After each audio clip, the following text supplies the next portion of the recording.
کے لیے چاروں جگہ موجود ہونا ممکن نہیں ہے. تو پھر ایک تھے دوسرے صاحب وکیل دوسری طرف کے, انہوں نے کہا کون سا طیارہ آپ مانگ رہے ہیں؟ میں نے کہا C-130 کے علاوہ کوئی دے دو, کیونکہ وہ بہت بڑا, اتنی سواریاں ہمارے پاس ہے نہیں.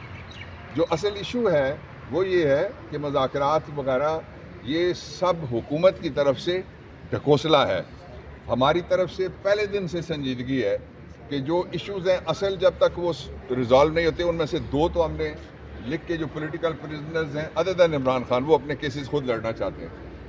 اور ایک یہ ہو گیا, اور دوسرا جو 5 مئی اور یہاں پہ جو 26/11 کے, یہ 2 آپ کمیشن بنائیں تاکہ یہ طے ہو سکے کہ ملزم کون ہے, تاکہ یہ طے ہو سکے ٹرائل جائز ہیں, مقدمے جائز ہیں یا ناجائز ہیں.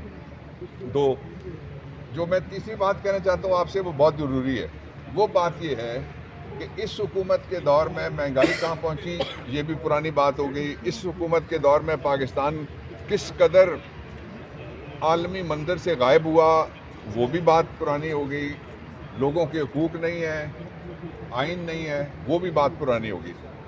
جو نئی بات ہے وہ یہ ہے کہ یہ حکومت کیا پاکستان کو محفوظ رکھ سکتی ہے؟ یہ حکومت سیکیورٹی رسک ہے, میں پوری ذمہ داری سے کہہ رہا ہوں. یہ حکومت سیکیورٹی رسک ہے. اس کی میں آپ کو مثال دیتا ہوں چھوٹی سی. کل پنڈی ATC کی, کل پنڈی ATC میں 148 آدمیوں کے خلاف اندر دہشت گردی کا پرچہ ہو رہا ہے. وہ سارے ان میں سے کوئی کونسلر ہے, کوئی چیئرمین ہے, کوئی MP ہے, کوئی MNA ہے, کوئی وکیل ہے. اور دوسری طرف اس کے باہر ایک بندہ عدالت کے دروازے پہ مار دیا جاتا ہے.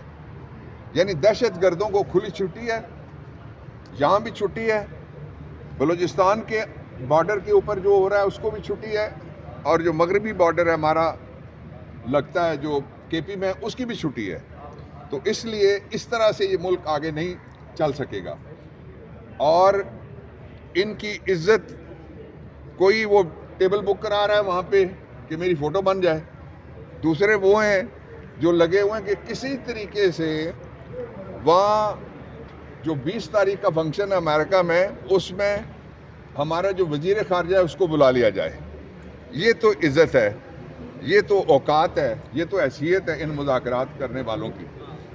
اب میں آخری بات یہ کہنا چاہتا ہوں کہ جو اس وقت مقدمات ہیں وہ سارے کے سارے جرلو ٹھپا والے الیکشن کی طرح ناجائز ہیں. اچھا بابر اعوان صاحب, یہ بتائیے گا کہ چیئرمین سینٹ نے جو پروڈکشن آرڈر جاری کیا ہے, پنجاب حکومت اس کو نہیں مان رہی. پروڈکشن آرڈر جو جاری ہوا ہے وہ جاری کیا ہے حکومت نے. ظاہر ہے حکومت بیٹھی ہوئی ہے اس سیٹ کے اوپر, اور حکومت ہی اس آرڈر کو نہیں مان رہی. اس کا مطلب یہ ہے کہ حکومت ہے ہی کوئی نہیں, یہ کوئی اور ہے جس کی مرضی کے خلاف پروڈکشن آرڈر جاری ہو گیا.